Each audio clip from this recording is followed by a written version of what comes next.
기출문제 강하게 잡자 생각용이 수학학원 박정준입니다. 네, 장윤가로 합니다. 안성재 선생님입니다. 예, 오랜만에 기출문제 강하게 잡자로 돌아왔어요.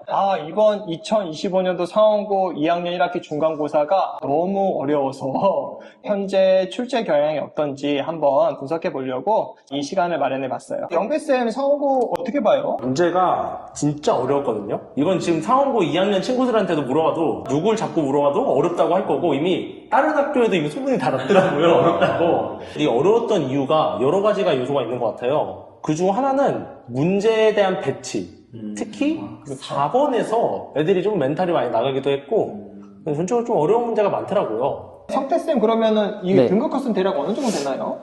제가 듣기로 등급 컷이 1등급 컷이 83점, 그 다음에 2등급 컷이 70점, 3등급 컷이 58점, 이렇게 되게 낮은 수준의 등급 컷을 만들었다고 하고요. 그리고 이게, 이거 모의고사 봤는데? 교재에서 봤던 건데? 라는 생각이 들면 그래도 건드리는데, 이게 되게 생소해요. 보니까. 네, 맨 앞장에서도 생소한 문제들이 있어서 소한 마음으로 뒤에 좀 멘탈이 이제 달리면서 네, 흔들리지 않았을까라는 생각이 좀 드네요. 전체적으로 시험지의 난이도는 어렵다라고 판단이 되고요. 이 문제를 출제하신 선생님은 베테랑이에요, 사실은 보면은요. 왜냐하면 우리가 문제를 출제할 때 어렵게 출제하는 방법은 여러 가지가 있잖아요. 그 중에서 뭐 문항수를 많이 해서 어렵게 만들던지 아니면은 어려운 문제만 그냥 다 넣어갖고 어렵게 만들던지 그 다음에 수능에서 또는 평가원에서 간혹 쓰는 방법 중에 하나가 중간에 어려운 문제를 배치해서 난이도를 학생들한테 갑자기 올리는 거예요. 네, 그런데 그 중에서 지금 이 상원고는 세 번째 패턴을 쓰고 있단 말이에요. 영배쌤이 말씀하신 것처럼 4번, 5번이 갑자기 어려웠어요. 앞에 이제 학생들 멘탈 나가죠. 4번, 5번이 어려우면은 멘탈을 잡을 수가 없어요. 그런데 이 문제를 자세히 보면은 생각보다 쉽게 풀려요. 그 말은 학생들이 이 정도면은 빨리 풀고 넘어가야 되는데 안 풀려. 그러다 보니까 시간 끌고 다음 문제 갔는데 또 안 풀려. 이건 시험 망했다. 이렇게 되는 거거든요. 그러다 보니까 이 시험이 전반적으로 쉬운 문제들이 뒤쪽에 좀 포진되어 있는 부분도 있고 뭐 뒤쪽에 가면은 처음 보는 문제들도 있어요. 학생들 이거 풀기 아마 어려웠을 것 같아요. 그래서 전체적으로 좀 어렵고 그 다음에 시험 문제의 문항 배치도 생각보다 고려해서 출제를 하지 않았나 이런 생각이 들어요. 그래서 이 시험제 전체 총평은 생각보다 많이 어렵다예요. 네. 예. 그렇지만 이제 우리가 시험이라는 건 절대평가가 아니잖아요. 상대평가이기 때문에 이제 나중에 3부에서 어떤 식으로 이 시험지를 갖다가 대비해야 될지는 그때 다시 한번 이야기하도록 할게요. 두 번째는 이제 상원고 문제가 어디서 출제가 됐고 그리고 어떤 문제들이 실제로 어려워서 등급을 갈랐는지 이런 얘기를 한번 해볼게요. 자, 일단 1번부터 5번까지 영배쌤 어떻게 보나요?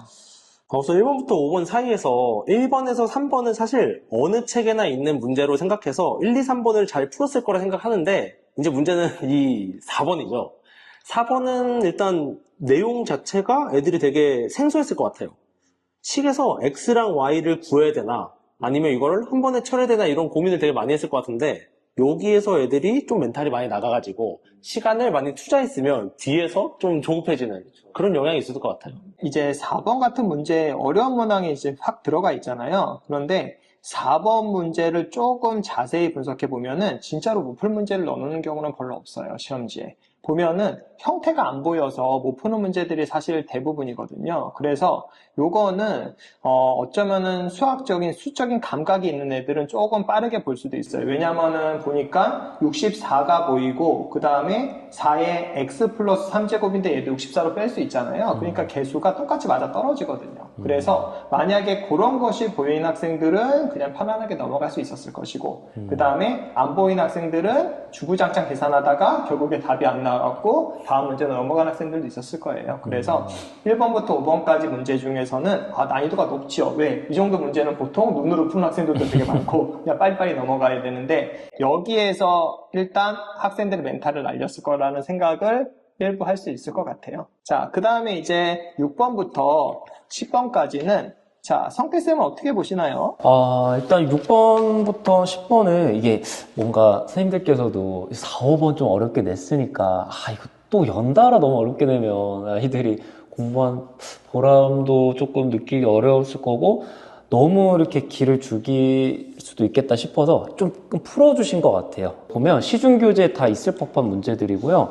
보니까 이제 한 9번이나 이런 것도 양변에 이제 로그 씌워서 푸는 문제 이런 거 저희 교재에 다 연습을 많이 시켜놨고요. 10번도 이 둘레를 가끔 이제 부채꼴 할 때 반지름 2개 더하고 호의 길이까지 더해줘야 되는데 반지름만 더하거나 그런 실수만 하지 않았더라면 네, 무난하게 잘 풀지 않았나 싶어요. 그러면 출제는 보통 어디서 됐나요? 출제가 보통은 여기 올림포스 고난도 이런 데 아니면 수능 완성 이런 쪽에서 네 출제가 좀 많이 됐네요. 그래서 노멀한 부분이어서 뭐 올림포스, 뭐 고난도 이런 데서 우리 많이 봤었죠. 그 다음에 워낙 이제 앞에 비하면은 10번까지는 그래도 학생들이 좀 편안하게 풀 수 있었는데 네. 아까 영배쌤이 말씀하신 것처럼 4번, 5번이 어렵다 보니까 맞아요. 애들이 손이 떨렸을 거예요. 아마. 우리 기선제압 해야 되는데 맨 앞장 착착 풀고 이제 시험지 딱 넘겨주고 쉽지 않죠. 네. 네. 자, 그 다음에 이제 11번부터 15번까지를 한번 볼게요. 이 네. 부분은 영배쌤은 또 어떻게 보시나요? 이제 여기가 선생님 아마 학교 선생님께서 삼각함수 쪽을 좀 중점으로 내. 근데 삼각함수에 사실 이번에 시험 범위가 그래프 쪽이 안 들어와서 앞에 정의를 많이 내셨는데 그 중에서 특히 일반각으로 표현하지 않으면 틀리는 문제들. 여기 꽤 많이 분포가 돼 있더라고요. 그래서 이게 사실 아이들이 그냥 1사분면에다 하면은 0도에서 90도 하고 넘어가는데 그쵸. 거기다 이제 몇 바퀴를 돌았냐라는 개념 들어가지 않으면은 정말 맞춰야 되지만 실수하는 부분들 그런 게 좀 배치되어 있는 그런 문항이라고 생각합니다. 그 다음에 이제 저희가 출처를 분석해 봤더니 대부분 EBS, 올림포스하고 고난도에서 겹치는 문제들이 되게 많았어요. 그런데 14번 문항은 얘는 겹치진 않는데 그래프를 갖다가 좌표 평면에다가 각을 그리고 그 다음에 직선 그리면 생각보다는 쉽게 찾을 수 있는 문항이거든요.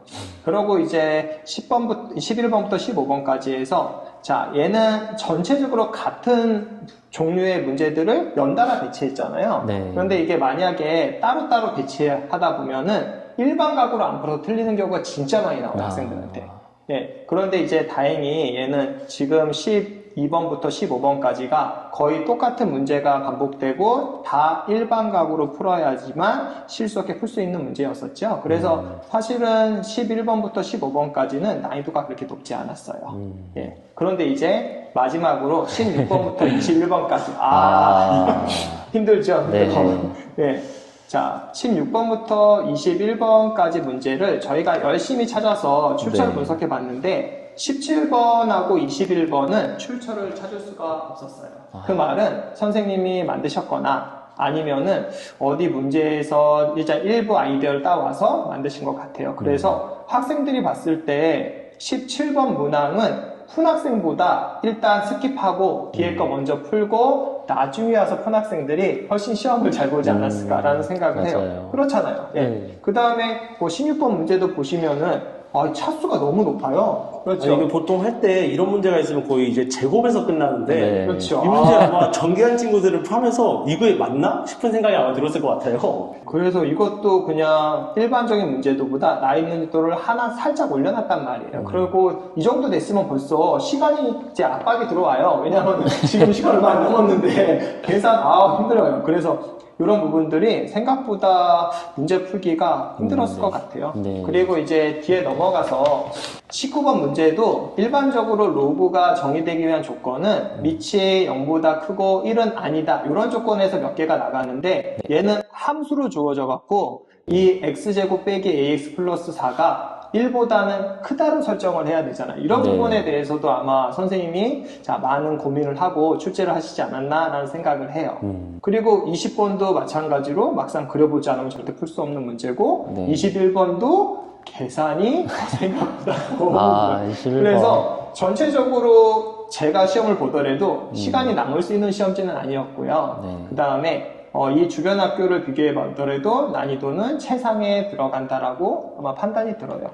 예, 황필쌤은 어떻게 생각하시나요? 일단, 네, 난이도 측면에서는 되게 고난도가 맞고요. 저는 근데 되게 문제가 개인적으로 오히려 짧은 문제들이 되게 어렵거든요. 그러니까 문제, 줄이 길면 조건이 많이 주어지지만 문제가 짧으니까, 이게 어떻게 건드려야 되지? 약간 뭔가 입부 컷 당하는 그런 느낌도 들고, 그리고 개인적으로 19번은 저는 좀 출제를 잘 해주신 게 고1의 개념이 들어가면서 고2랑 결합돼서 이렇게 출제를 하셔서 요즘 또 수능 이런 게 고1 개념을 같이 이렇게 추가시키더라고요. 그래서 뭐 집합도 들어가지만 고3 문제들도 모의고사 때 고1 개념이 요즘 많이 들어간다는 거. 그래서 우리 고1 친구들 공통삭 진짜 잘하셔야 돼요.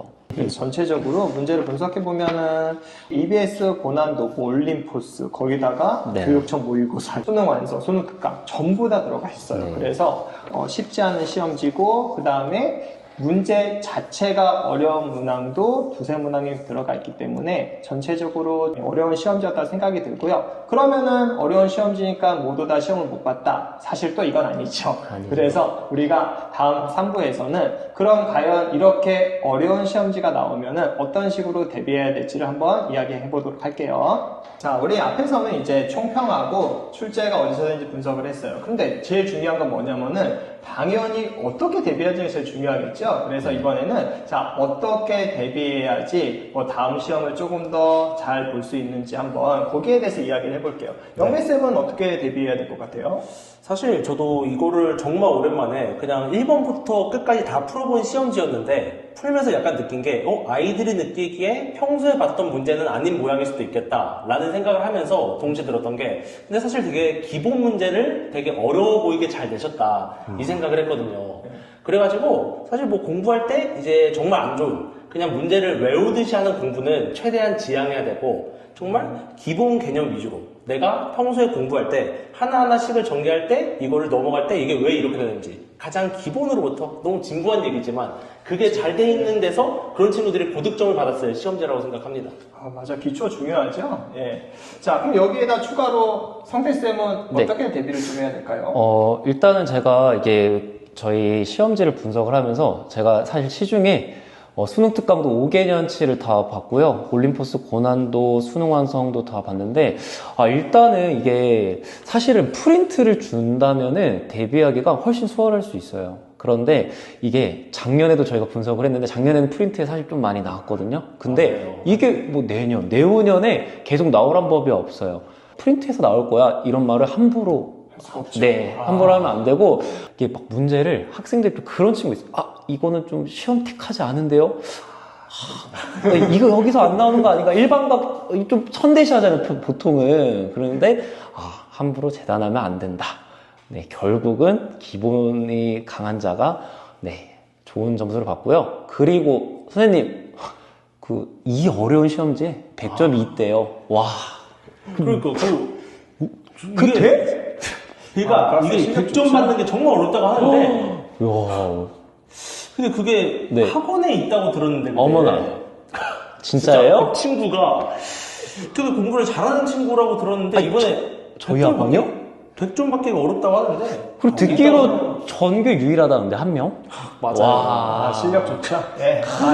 대단하다고 생각해요 정말. 실력 좋고, 그 다음에 영배쌤하고 선생님 얘기했듯이 당연히 기초 중요하죠. 기초 중요하지 않다고 하는 선생님은 아무도 없을 거예요.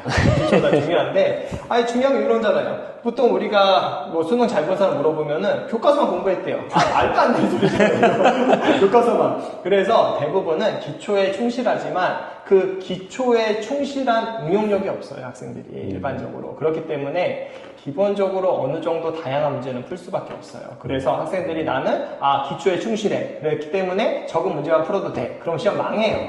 그래서 기초도 기초지만 다양한 문제를 접해봐야지만 올해 상원고의 4번 문제, 5번 문제 이런 것들을 조금 더 해결할 수 있을 것 같고요. 그 다음에 이제 요거는 시험을 보는 전략적인 의미인데 시험지가 어려우면은 100점을 맞으라는 시험지가 아니에요, 사실상. 왜냐면 우리는 상대평가잖아요. 그렇기 때문에 시험지가 어려우면은 어려운 문제를 빠르게 파악하는 게 실력이에요. 그래서 시험을 잘 보는 애들은 그걸 감각적으로 파악해서 제낀단 말이에요. 그런데 그걸 파악을 못하면은 일단 시간을 잡고 풀어요. 그러다가 안 풀려요. 그럼 한 번 더 풀어요. 안 풀려요. 넘어가. 근데 넘어가면 벌써 시간이 벌써 한 5, 50분 나갔단 말이에요. 그러면 시험을 잘 보기가 굉장히 어려워요. 그래서 어려운 문제를 갖다가 잘 선별하는 것도 실력이고, 그럼 어려운 문제를 어떻게 선별하냐? 실전 연습을 많이 해봐야죠. 그래서 학교 기출 중에서도 어려운 시험지를 보고 이 문제는 어려우니까 감각적으로 나중에 풀어야 되겠다. 이런 연습들을 꾸준하게 해야지만 이 시험지에서 충분히 좋은 등급을 얻을 수 있을 거예요. 만약에 이 시험지가 95점, 100점 1등급 컷이에요. 그러면 거의 다 못 맞아요. 근데 이 시험지 1등급 컷이 83점이란 말이에요. 그 말은 3개 틀리면 1등급이에요. 그런데 어려운 문제는 많이 뽑아봐야 5문항이기 때문에 충분히 전략적으로 접근했으면 좋은 등급을 받을 수 있을 거라고 생각이 들어요. 예. 자, 우리가 2025년 상원고, 2학년 1학기 중간고사를 이렇게 총평, 그 다음에 출제 분석, 그 다음에 앞으로 어떻게 대비해야 될지를 이야기를 했어요. 그래서 이 분석을 한 이유는 학생 여러분들이 이 동영상을 듣고, 그 다음에 보고, 기말고사를 잘 대비했으면 좋겠다고 생각해서 이 동영상을 찍은 거예요. 상원고 분석은 여기까지 하고 마치겠습니다. 생각요리 수학학원 박정준, 장영배, 안성태였습니다. 자, 기출문제 강의 강해졌자. 자 수고하셨습니다.